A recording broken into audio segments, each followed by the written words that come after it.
We have a bunch of things to talk about, so we are going to get started. Come on, take a seat.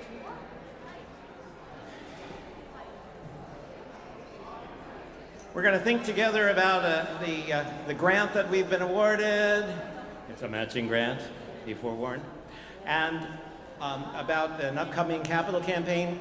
First thing I want to do is introduce somebody to you that you may not know, but you have been richly blessed by her and her companions for decades. And that is Ann Friedman from the New York Landmarks Conservancy, who has funded us and helped us and given good advice to us about keeping this old building going. So I've asked Ann to say a word of greeting to you all. So I was just mentioning to Kay that we have grown old together. When we started this, we were much, much younger. And I have been, with Kay, sort of in and out many crevices of the building, including the sort of balcony above the balcony here outside, which is, I think, where we met, actually. So the New York Landmarks Conservancy is a private nonprofit. We're based in New York City, but the Sacred Sites program, which works with historic religious properties, is actually statewide in the way that Partners that you're going to hear from is national. It's just been a joy and a pleasure to work with your congregation since 1996. I joined the Conservancy in 2001, so only 23 years with Kay and with you. But St. Paul and St. Andrew is the poster child for shared space, for opening your doors, for welcoming the community, for being a 24/7 institution. And we are mostly about keeping the water out of the building, this sort of very prosaic, unsexy, we don't fund stuff inside. But every time you have had an exterior issue, you have turned to the Conservancy, and the Conservancy has been happy to work with you because you're such a great group. We started in 96. There was about a $90,000 Make Safe project. And we did an unsecured loan, and we did some grants. And then I think, while the Undercroft renovation 20 years ago was going on, a neighbor called a violation into the buildings department, and that shoring at the entrance over there that was really just fine, but triggered some alarm. And so that's when we connected Kay and the congregation with Walter B. Melvin Architects, who have worked with you for many years. And this is a picture of Kay and the late Walter Melvin on the sidewalk, looking at the terracotta to deal with that. So over the years, we've done many, modest grants, no $250,000 grants, because we don't work at that scale.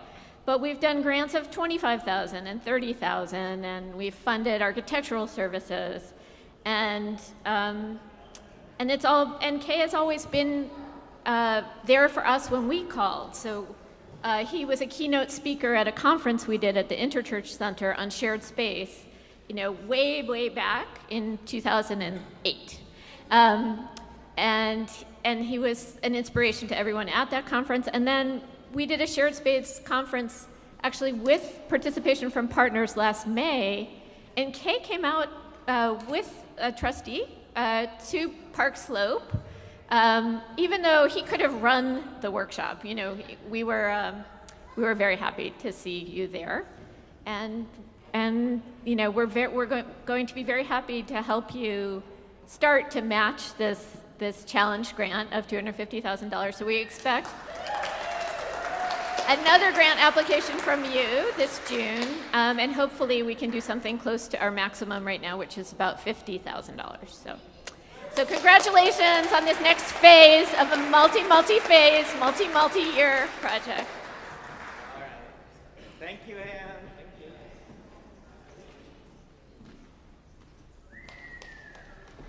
Hey everybody, it's my pleasure to introduce you all to our new friend, Gianfranco Grande, who is the Executive Vice President of Partners for Sacred Places. Just so you know who I'm talking about while I'm talking about him, that's him. Who, along with his team, will be guiding our capital campaign. He brings over 25 years of experience in management of nonprofit organizations and capital campaign fundraising. Educated at the Vatican Seminary, Gianfranco has worked with more than 1,000 community-serving urban congregations, sound familiar, and built strategic relationships with local faith leaders, lay leaders, community leaders, universities, seminaries, public officials, and foundations. In 2012, he was awarded the Richard Nickel Award from the Institute of Architects in Illinois, and this recognized his dedication to the principles of livable communities through grassroots initiatives. And over the last 20 years, he has successfully helped to raise over $100 million. In 2014, Gianfranco was inducted into the board of sponsors of Martin Luther King Jr. College of Ministers and Laity of Morehouse College. He has served on many prestigious and important boards over the years. His most recent appointment is to serve as a board member of the museum at Eldridge Street here in New York City. We are thrilled. We are honored to be working with him and the entire team. Please welcome Gianfranco.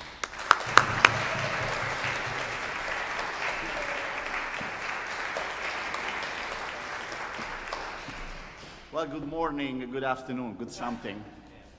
Pastor Kay, listening to your story during sermon. Oh, by the way, my accent is real. I'm not faking it. It's not that I'm from Brooklyn, I'm trying to be exotic.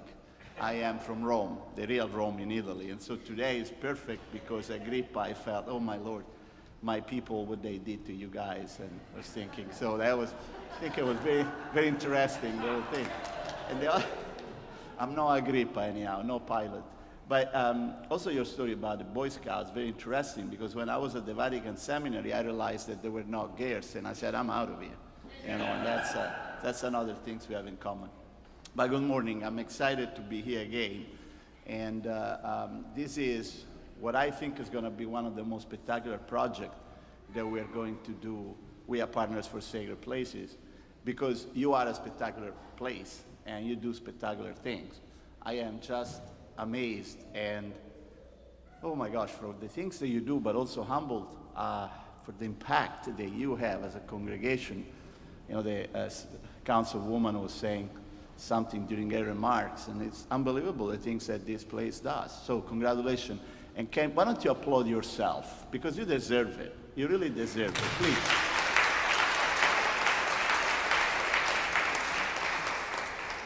Okay. Now, listening Pastor Lee introducing me makes me feel so old, you know. And especially 100 million pieces is always scary to me when I hear it. My colleague said there might be more. I have to update that presentation, the bio. But I am not a fundraiser, so I want to make that very clear. Partners for Sacred Places, we do capital campaigns, we run capital campaigns, but we are not a fundraising outfit. We are a little bit more than that. Actually, we are much more than that. Now, let's see if I can work with these things. Of course, I don't. All right, that's the starting. Okay, so I want to give you at the beginning just a little bit introduction of who is Partners for Sacred Places and what we do and how we do it, because we'll play a relevant role in all these projects. So we are dedicated to supporting American historic house of worship and strengthening the community that they serve. It's very simple. We do a lot of things. We have programs, we have trainings, we do consulting services, we do research that try to inform public policies, and I have to say that we are becoming more and more successful at that. Of course, we have publication and magazines and lots of other resources. And I went through the wrong direction. So we were started in 1989, interestingly enough, with 2 grants, one from the Lilly Endowment in Indianapolis. I'm sure that many of you are familiar with the Lilly Endowment. It's a probably I would say the largest foundation in America that give money to religion or religion causes or something that has to do with religions. They are, of course, in Indianapolis, and all their money, that now I believe is over 11 or 12 billion with the B, do come from the pharmaceutical stocks, you know, the Lilly company. Okay, I call it Our Lady of Prozac, because that's what they do, you know.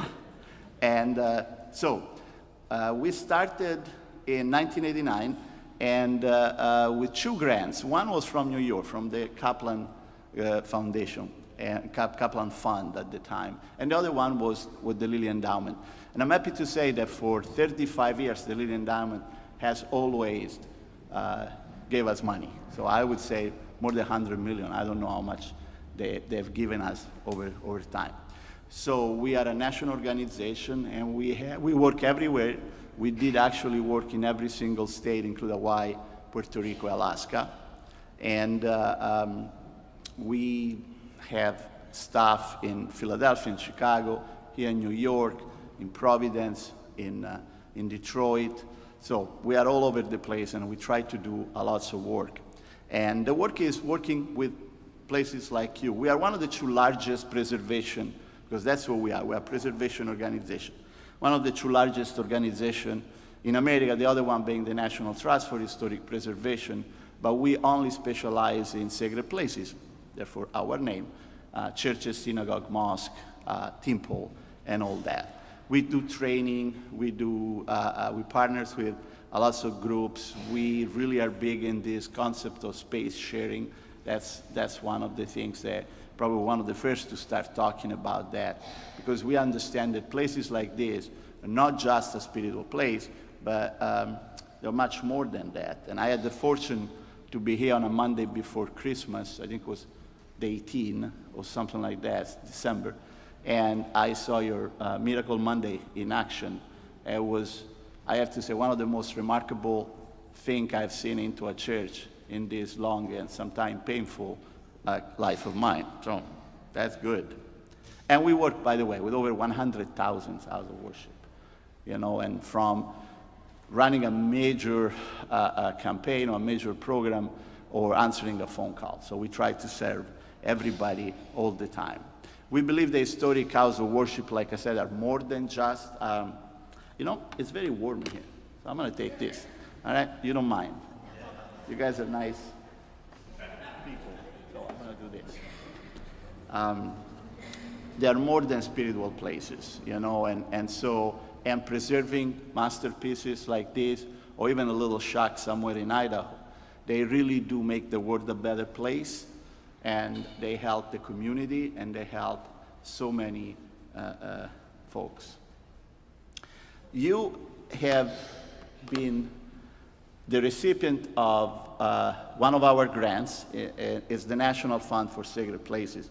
You might not realize how important is this grant. This is really the biggest grant there is in America. I see Ann nodding there. So is the largest grant program in America for capital improvement of historic house of worship. It's the most competitive, and it's really a big deal. And it's hard to get in. This last year, I think we had close to 400 LOI, but this year the number is even higher. Now we are close to 500. So every year keep growing. And of course, this has been possible by the Lilly Endowment. They gave us close to $60 million to do this program. So we are committed to give away about $50+ million to a congregation across the country that somehow mirror what you do. Okay, so places that have an important building, but they are committed to work and help the wider community. The grant is specifically for capital improvement, and the reason is because we are, as a preservation organization, we really want to help congregations to understand the importance of their building. You know, when I hear something like, well, the church is not the building, the church is the people. Okay, try to worship on a Sunday morning in Minnesota in December or in January, right? You can't, you have to have the building. The building is not an albatross around your neck. The building is the greatest asset that you have with the hearts of people that live inside that building. You know, I always like to go see a service of the people with whom we work, not just because, you know, I want to show up or something, or they invite me, or there is a free meal or something, but because I like to see the church in action. I like to see the building in action, right? So to have this understanding of the building with the people in and the activities and all that makes me really understand, first of all, why we do that. Okay, I love that dog there. I should tell my wife about it. Actually, I did text it already. I say, you know, they allow dog in this place. So we're big dog people. So, and it's important to see you in action and to understand the connection that there is between you as human beings and these wonderful buildings that allows you to do all these things that you do. So really, it's really important. This grant is a matching grant, so we are committed to give you $250,000, but you have to match it, 2 to 1. So it means that the congregation, the church, has to raise at least $500,000, which I think for you guys will be a piece of cake, because you're already there. And why we do that? We do that because we are pushing congregation and people to understand the importance of preservation and to understand how important it is to preserve and maintaining those buildings. But you don't get just that. You get more than that. You get training, you already did in November in Philadelphia. You also get an extra planning grant, I think is another $10,000, and lots of other things. So it's really more than just a simple grant. I make a proposal, I like the proposal, I give you the money, I check the work you've done. This is really getting into this bundle of services and really into our work. We are committed to help you in more than one way. This is, okay, those are the numbers from last year, 23, your cohort, the cohort that, you know, the 16 congregation, there were 15 churches and 1 mosque that last year were admitted into the program. And so with 371 received, and only 16 were funded. So that's what I'm saying, it's very competitive. It is a very competitive grant program. But the good news is that historically, this program that we now have been running since 2017, congregation have been raised to leverage about $3 per dollars that they have raised.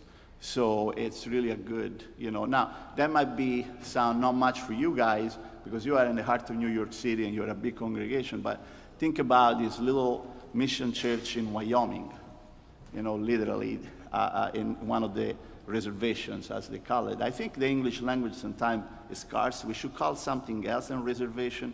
It really bothers me.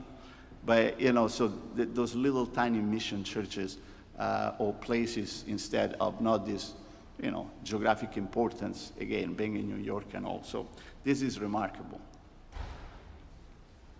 Those are something that you guys already said that, so forget this slide. Let's move on. And also there is the planning support. I don't want to bore you with the details, but we really will try to follow you. Our, so to speak, minority partners is the National Trust for Historic Preservation. We work with them. So the team is made out by partners people. We're about 7, 8 of us, and about a couple of folks from the National Trust. And we follow you through this whole project from the beginning to the end. At least we try. Before I get into this, because I don't want to give you all this information, so let's pause for a second. And do you have any questions about the grant, please? Or partners? Nobody wants to. Oh, come on, who's the first one? You must be curious, no? There is somebody with their hands up? I guess there isn't, so we move on with these other things. Because we are partners, we can't have a moment of peace. And we're really trying always to find new things. And one of these is the economic halo effect. I would call it economic impact because I don't like the word halo that instead my colleagues love. I call it economic impact study. It has something to do with you again. So in 1998, we published a study, and you might remember, Sacred Places at Risk. It was a phenomenal study because it was first, I think, of its kind in America.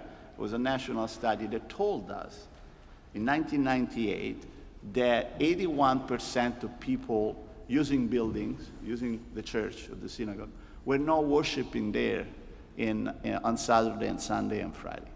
So 81% of people using that building were not worship there. Think about it. That sounds familiar, I hope, right? You know, think about all the people that you serve and all the people that you help. They don't use this building every day. They are not members of the congregation, rather, right? So that was one of these, really, like they say, haha moment. You know, you say, okay, all the everything here. So we as an organization, what we have learned about this? Well, we have learned that scientifically has been proven by this study in collaboration with the University of Pennsylvania that the impact is much bigger than what we see.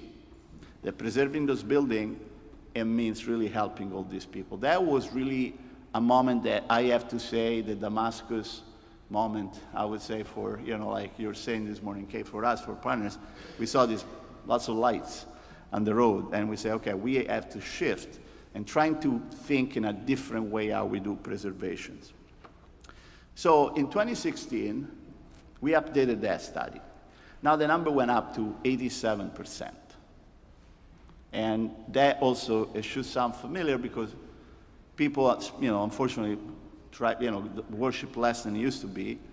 And so the need for help is real. Just try to think for a moment, if you can, what would be not only the neighborhood, but the city of New York if St. Paul and St. Andrew wouldn't be around.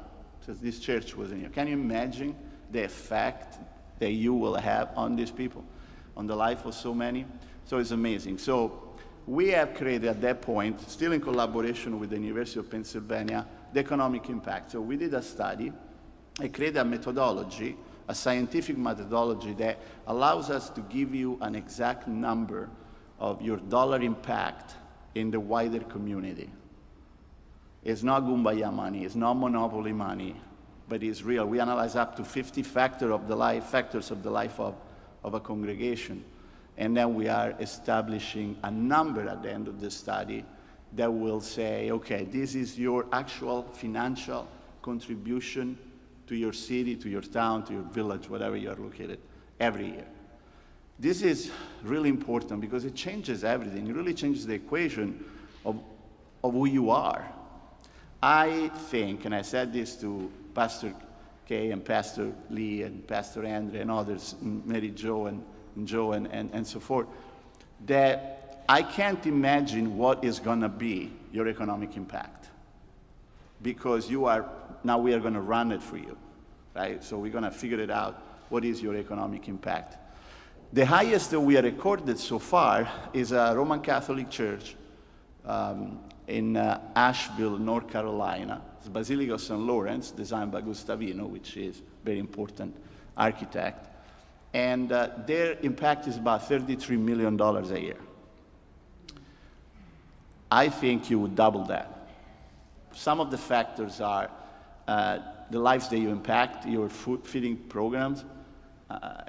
You will help, what, 65 to 70,000 families every year in New York City. Another thing is the real estate value. Look what it can be, this place. You know, so I cannot really think, even though I am one of the co-creators of this, I can put my heads around this. So we will have the economic impact study, will start in April, and I think in a couple of months after that. So I would say for June, we will have the numbers, you know. But that's going to be very important, not just for you to understand how special you are and how good you do and how financially, what is your impact in the city, but also for your capital campaign. And let's see. All right, before we go into capital campaign, do you have any questions about economic impact or HALO?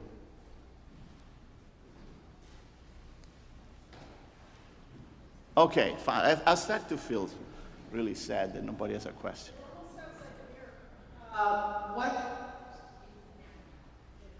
almost sounds like a miracle. What makes it multiply so much? I mean, what? The number? It's because we feed people, it's because we help people get jobs, it's because it's that. There are so many different levels. Thank you. Thank you for the question, actually. So there is direct spending, indirect spending. Just think about the work that you do, just to restore the building. That creates jobs and gives work, and there are taxes that are paid and all that. Then there is all that the pastors do in their mission, in their call, and so they help couples to stay together. And there is an economic impact for that, right? They help people to find jobs. They help people to win against addiction, and there is an impact. So there are like so many factors that all put together give that kind of numbers. All the ministry that you do, you have a off-Broadway theater here, so that generates a lots of income for the city and all that. So. And any other questions? No? About it? Okay, yes.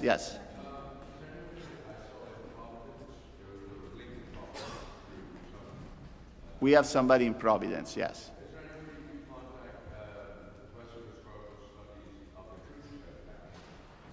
If we can contact them? That's a good idea. So that's thank you. Yeah, that's a good thought. Yes, absolutely.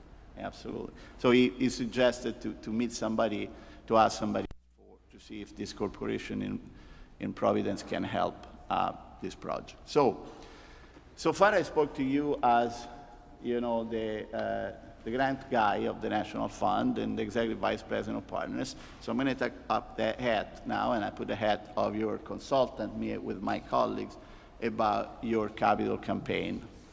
And this is something that we just started. We are at the very beginning, although there has been a lot of work that you've done. Now, I would like to help you to understand something, very honestly and very frankly. Capital campaigns are never easy. They're never easy. Capital campaigns are a lot of work, and they're never a walk in the park. Never. There's always going to be some challenges at some point. And there are lots of things in a capital campaign that needed to be put together before you start seeing that you have no idea. And probably some of you might be saying, well, what's happening here? We don't know what's going on. Is this campaign still happening? And all that kind of things, right? So we're going to explain everything, or trying to explain a lot at least. But a lot of things about capital campaigns, your capital campaigns have been on the process. You have done a feasibility study with George Rotolo and Associates here from New York City. Some pledges have already been made, some have been paid, and all that kind of thing. So even if things are not so obvious yet, I can guarantee you and promise that lots of things already did happen. Not thanks to us, but thanks to the people that worked on this project before us. A little bit about our way of doing it, because again, this will have an impact on how your campaign is going to be run. We have this MO, this modus operandi that's a little bit different of a lots of other people that do capital campaigns, because we only do community-wide campaign. We don't work just with the congregations, but we work literally with the entire world outside to make sure that projects like yours are going to be successful. In fact, almost 90% of our clients, and we've been doing this since 2012, and we work with hundreds of clients at this point, 90% have matched their goal, whatever goal it was, okay? And we don't do campaign less than, I would say around $800,000 is our limit, the lower limit. So we don't do less than that. But what I like to say is that about a little bit over 60% of our clients exceeded the goal. And not because we are so good and special, maybe, but no, it's not the only reason, but also because with this model, this community-wide model, the source of fundings are multiplied. Okay, so there is the contribution from the members of the congregation, then your foundation, city agency, state government. I just got $400,000 in New Mexico. You know why? How? It was very simple. I went to Santa Fe. I went to the Senate. I sat with a senator that was in the midst of, they had this, legislation in action that we're talking about stuff. She came out, we sat literally for 10 minutes. She agreed to donate $400,000 over discretionary fund to this particular church in Albuquerque.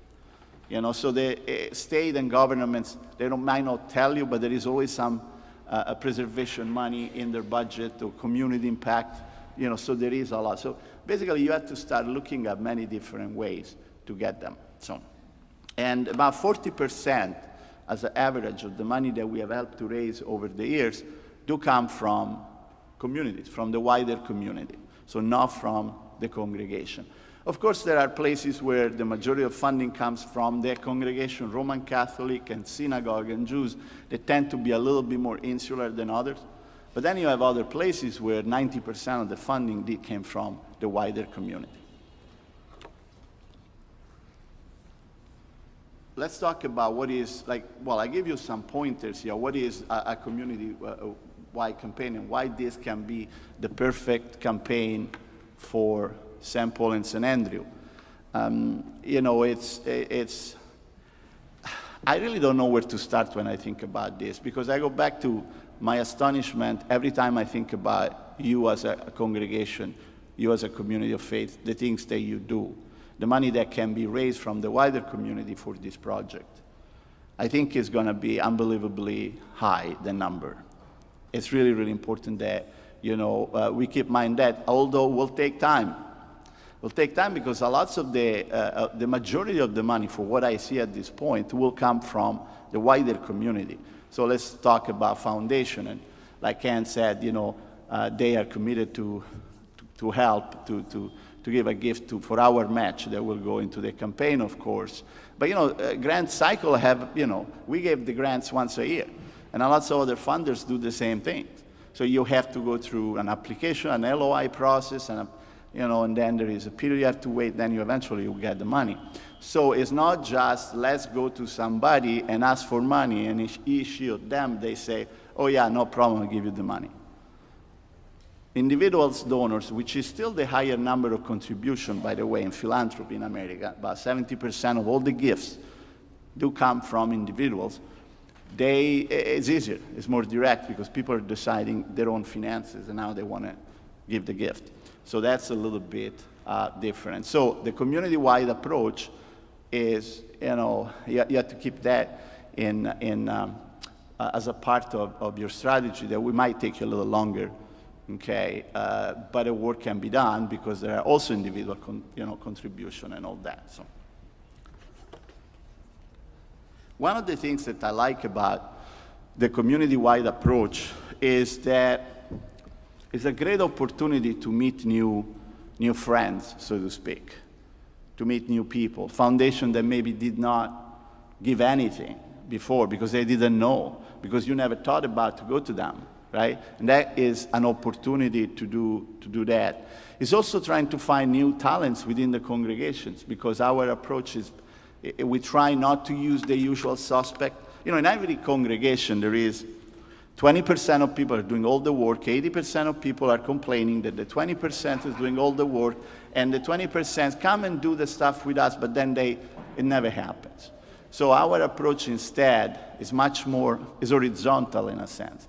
So there is the leadership, then there is the steering committee, and then all these task forces that we help to create. And so that's why the campaign can be an opportunity to find out who within this congregation has new members, new talents that can help this and then eventually can help the church. Don't look at a capital campaign as something painful, as something, oh my gosh, something that you have to do is like going to the dentist on steroids. A portion of that, maybe yes, a portion of that, but not really. Think about as a changing thing. It will be a changing thing for any congregation. One of the greatest satisfaction of me, who I'm not a fundraiser, is to see how a capital campaign changes a congregation, changes their understanding of philanthropy, increases their annual giving. Because people understand that giving sacrificially is important. It's a very, if it's well done, if we are fortunate enough to do a good job, you will see at the end of this journey, that there are way more positive things that are going to happen to this community because the Capitol campaign. I like to call it campaign. Capitol is in the old days where it was really about a building. And yes, this is a lot about a building, but it's a little bit more than that. It's about the people. Right? It's the people that you're going to help.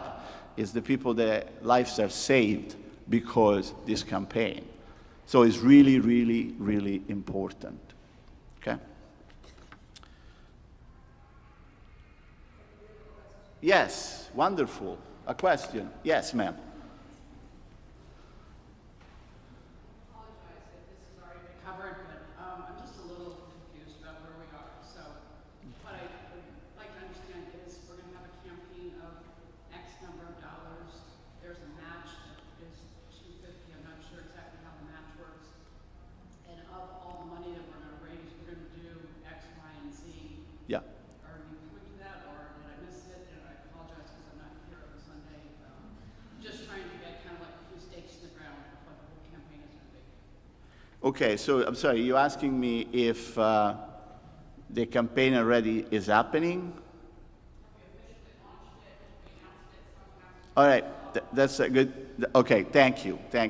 This is some sort of, maybe today's is a part of the many beginnings, so to speak. The campaign started in the past already. You know, the feasibility study for which you've been a part of it, that is a component of the Capitol campaign, so to speak. There is another thing. So look, campaigns of the size of the one and complexity of this, they cannot work like in the old days. You know, in the old days, there was a small group, a steering committee will decide. There was a private phase, whatever it was called. A certain number of dollars were raised, and then there was the public phase. I don't like that. I don't like secrets. I don't like private things. I mean, it doesn't help. We need to have full transparency. So the campaign, I said, it started way before us, okay? So I don't know when really it was started, but it was started already before. And I don't see these private phases or the silent phase so necessary anymore, because with the community-wide campaign, you are also applying for grants, which is a part of the campaign. So, you know, so that's clear, right? So we can't say to our funders, shh, we're not doing a campaign.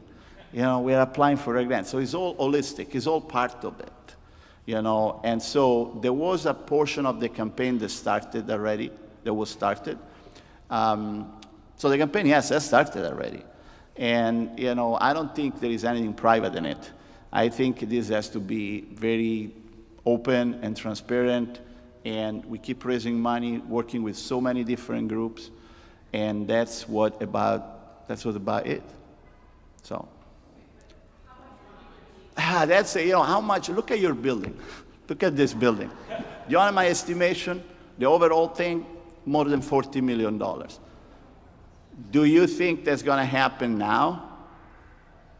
I don't think so. So let's stay focused, and we have a slide later on. I'm going to give you a little premise. Okay, so I'm looking at probably a first phase, so to speak, you know, about 10 million, you know, but at the same time, this things has to keep going, you know, so that's the thing. Pastor K, which one do you think is the most urgent work that needs to be done for this Capitol campaign? Right, so it was a rhetorical question. So it's you know, you have to think about the envelope of the building, right? And the envelope is the roof. So imagine this protection around the building, right? The roof, you know, the windows, the doors, you know, this kind of thing. So, and think how big is your roof. I think it's probably $1.5 million to $2 million probably cost to fix it. More than that. 5? Holy Mother of God. So it's a lot of money.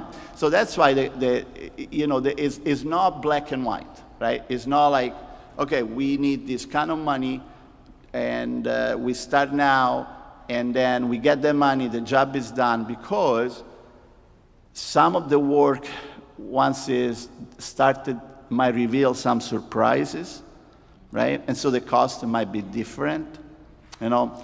So it's a little bit speculative in a sense. I want to be focused on about 10 million for the first phase of a phase of immediate needs, you know. But I can't put my hand for sure. It can be 11 million. You know, I don't know. It can be 9 million. It can be 12 million. You know, so there is a set of things. Ann, yes, please. Lee, if you want to help Ann, yeah.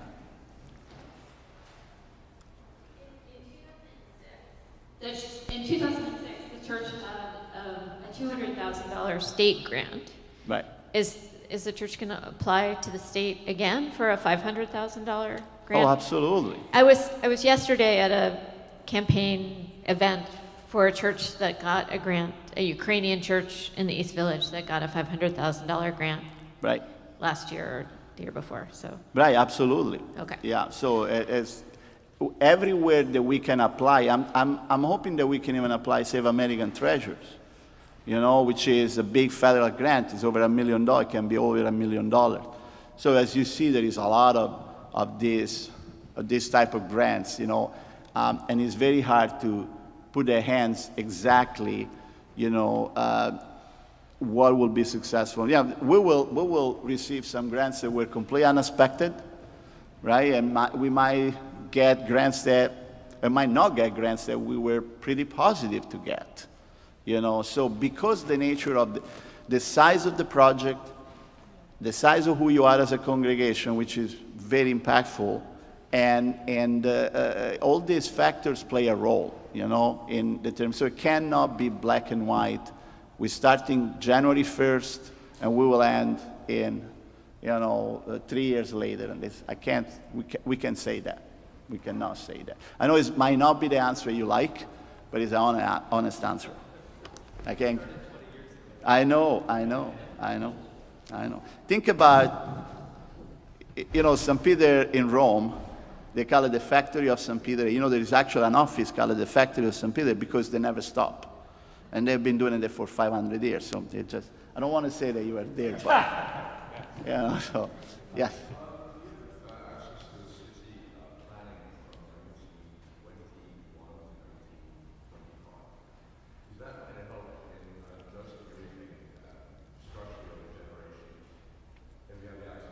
Well, that's more an architectural thing. So we are not architects. So that would be probably the architects that I'm sure they will do all the right investigation to determine what it can be done. Now, 100 years later, things have changed. Material sometimes changes, unfortunately, you know, that kind of things. But yeah, we're trying to look at everything, you know, so that's not just one thing. So I think you had you missed something. I don't want to deprive you of anything. Just this, all right, think about this, like darts thingy, you know, they're going to pop, you know, and start looking at things. So the advanced gifts that have been given at the beginning, I like to think our grant as a part of it, okay, and whatever was raised before our involvement. Then there is the leadership. We're going to ask that everybody in the campaign leadership are the first one to give goal. I want to make sure of one thing, is that everybody gives, even $1. Okay? We have this process, we call it donor identification process, which we determine what people are going to give internally from the congregation. It is very important that we gave 100% or close to it. And I'm not saying that everybody has to give a huge amount of money, of course. Probably there is people that can give only $1 or $5. That's fine. I want to see it in front of a funder, right? And then you know that is always good, looks good if I say 97% of people at the congregation are behind this project. It makes a big difference, right? Versus 34%. We did a campaign once as a Roman Catholic church in Indianapolis. They said to me, oh, you know, we look like St. Paul outside the walls in Rome. And I went there and I thought, you know, you really don't. You know, and I had to admit, I'm an elitist when it comes to churches. I used to say snob. My wife said, finally, stop saying say snob. Say that you're an elitist. So I always listen to my wife, or at least, like she says, you know, you can multitask. You can listen, ignore and forget all at the same time. So it just, men can multitask as well. So this church in Indianapolis, their goal was 5 million, basically nothing next to yours. But they were so excited because when I went to visit, this is for the grant, wasn't for the consulting. And they were so excited because they said, we already have $4 million. And my question was, great, what is the percentage of giving? And they said, well, it's about 34%. And I said, if you don't raise it to 60%, ain't gonna give you no grants. Because I wanted that not just 10 families with large pocket put the money in, but everybody participate. And guess what? They did it. I was surprised because, Roman Catholics are funny people, but they did it. Many of you were Catholic at some point, guys. Don't go there. So don't go there. So the leadership is important. The steering committee, folks that gives at the beginning of the project, and to model, right, is really important. Then, of course, the members and former members. Think how many people over time they have connected moments of their life, positive, good moments of their life to this place. And we always like to call them back, and we call it the diaspora. We had this church in Hartford, Connecticut. 30% of the campaign came from the members, former members, I'm sorry. So people that have left, they were living in Florida or in other parts of the country. So then we, of course, we look at your local partners, a foundation, a business that can help, corporation that can match your gift eventually, and all that kind of things. And if you are thinking that's why I left City of New York last, please not ever say to me, what about church and state? That's obsolete. The world is changing. You realize that, right? So it's not the same. And, more and more foundation and more government agencies are giving to projects like this one because they do understand the importance that you play, places like this play in the wider community. Okay, so last year, according to the U.S. Giving Institute, which is an organization that since the mid-50s monitors all the philanthropic activities in America, about 500 billion with the B were given to charity. And guess what is the number one, or numero uno, how they say my paesani, number one thing that people give money to is religion. 1/3 is directly to religion. And the number 2 reason and the number 3 reason of giving is education and how many times schools are connected to religious institutions, right? And social services. And how many times churches and other religious entities are providing social services. So the number of the money they are given in philanthropy from every aspect of individuals, foundation, government, all of it, it goes to something that has to do with religion. So don't ever think there is no money out there. There is a lot of money out there, and now we have just to go get it and keep getting it. All right?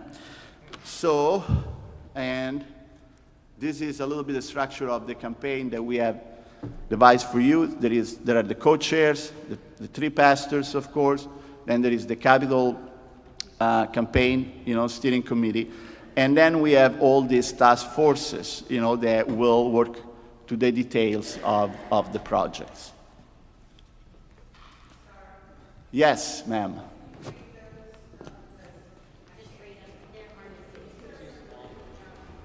Okay, I will do that. So, all right, the first one on top, that it is the co-chairs, pastors, and the consultant. We don't decide anything, we advise, of course. And I can be forceful sometimes in my advice, politely but forceful. Then there is the steering committee, and it's the only group that we call a committee, and so is the one, excuse me, that's gonna steer the campaign, right, in a certain direction.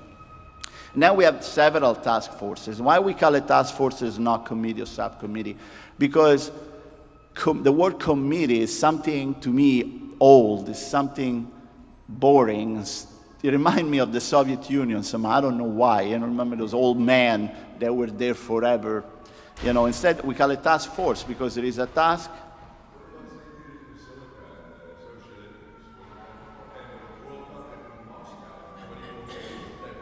I'm sorry, with the echo and the siren outside, I did not understand.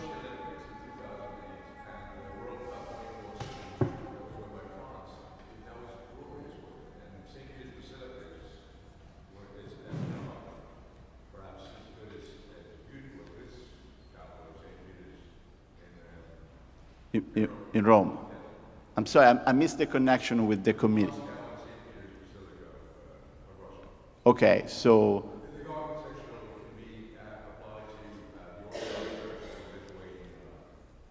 Right. Yeah, oh yeah, oh absolutely, those are wonderful, yeah, they're gorgeous, absolutely, you're absolutely right. So, and we call it task force, however, because we want something more agile, more quick, that keep you less busy with it. And so there's a case statement. Case statement is a document that is your case for support, right? Why people should give you the money, why you are special. So once the case statement is completed, and we started already working on that, the task force is gone. And so these people are free to go somewhere else or maybe join another task force if they will. The project management, of course, is about the architectural piece and components and all that. And then you have the individual donor task force. So we are going to try we have this process for which we identify what people can give, okay? And we do it very quietly. It's really, really a private thing because we need to gather information about history of giving from every members of the congregations. And so we want to keep that very confidential, so only with the pastor and us, because we don't need to spread, these informations. Communications, obviously, in this day and age and in a project like this, you need lots of communication. Conversation with the press, social media, video, who knows what else, so that there is a task force for that. Development task force is the task force that helps to raise money through grants, and all that. The community task force is that task force that interact with the community so that there is, at the end of the day, a contribution from the wider community. And then there is the Friends Network or Diaspora Task Force, which is the task force that will try to get, reconnect with past members of St. Paul and St. Andrew, and therefore to raise money from them. So those are all the different task forces. They are manned by some members of the congregation and us. We are going to be very involved. We meet every week already with a leadership team, and so we are really hands-on. I mean, we're going to write a case statement, basically. And you might do some editing there, but that kind of things. So, and then, if this is clear, those are some of the needs. Just look, there are many, okay? And then you can realize the size of the campaign. And then, those are my two other colleagues, Bridget, that she's not here with us, and Caroline, that, of course, she's not here with us as well. And, but we have at least 2 or 3 people from our organization that are working on these projects. So it's a team effort from our end. And now I hope you have some nice, gentle questions for me. One thing, Gianfranco, is just to say that where we are, the step of filling out the committees, we have not, or the task forces, we have not done that yet. Just so we know. That's to be done. Wait, yes. Right. One of the things is we really like to look at the talent of people that are going to be on these task forces. So, for instance, communication, right? We want to make sure that people on the task force, and that particular task force, are folks that have an understanding of communication from a maybe professional point of view. I don't want my Aunt Bernardine to be on the task force just because she's a sweet lady, right? So we want more than that, right? So we want people that know how to deal with the press, for instance. People that knows how to use the social media more than say, look, I went to this restaurant, look what food I'm eating. I always thought that's very stupid. People take pictures and they post it and they want to be influencers. She agrees with me. So that's my personal opinion, right? So a little bit more than that. And so we need to find the right talent to do that kind of thing. So the leadership, we met already for 3 weeks, and we are developing all this amount of work, as you can see, is onerous. There's a lot to do, a lot to put together for a campaign of this project. Also because we don't give anybody a cookie cutter approach. Every single congregation that works with us, I take sometimes too much attention to make sure that it's about them, it's about their tradition, it's about what they do, it's about the city or the town where they are located. Because not all the things are the same, not all the places are the same. Okay? Yes, sir. The only one with the tie today, I know this. I'm just wondering how your organization gets paid. We get paid, we have 3 sources of incomes. Okay, so one, we receive grants, so we apply, because we are a non-profit, we are a full non-profit. So we get grants. We also have consulting services. Capital campaigns is only one of the many consultings that we do, and so there is a fee. But because we are a non-profit, that fee tend to be a little bit less, so we can be a little bit more generous about certain things. And then we have our own donors and people that donate to our cause. So those are the 3 sources of income for us. And we are good in the bank. We've been in black for many years. We are not going to bank.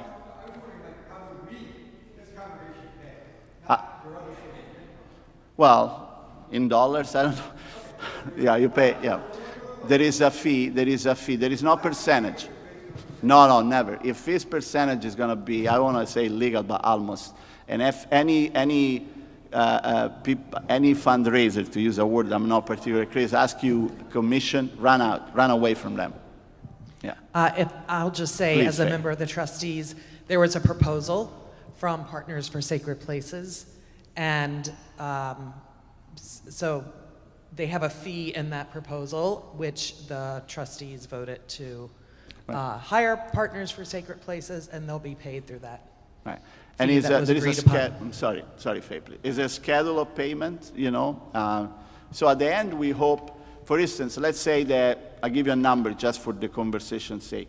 Let's say that's $10 million the cost of the campaign of this particular phase, and our fee, let's say, is $100,000. So we help you to raise $10 million and $100,000. So at the end of the project, I don't want to say it's a wash, but almost, you know. So that. And there is my friend there. He has another.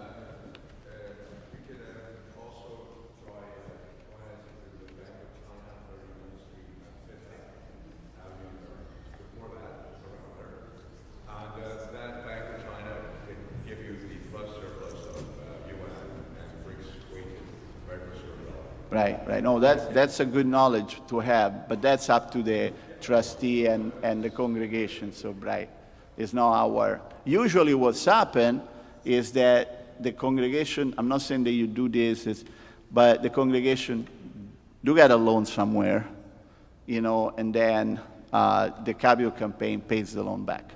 That's a common practice, but that's not my thing. So. But thank you. That's a good thing to know. Thanks. All right. Anything else? Is anybody worried? No. All right, good. Then be happy about that because it's going to be fun. It's going to be exciting. Thank you. Oh.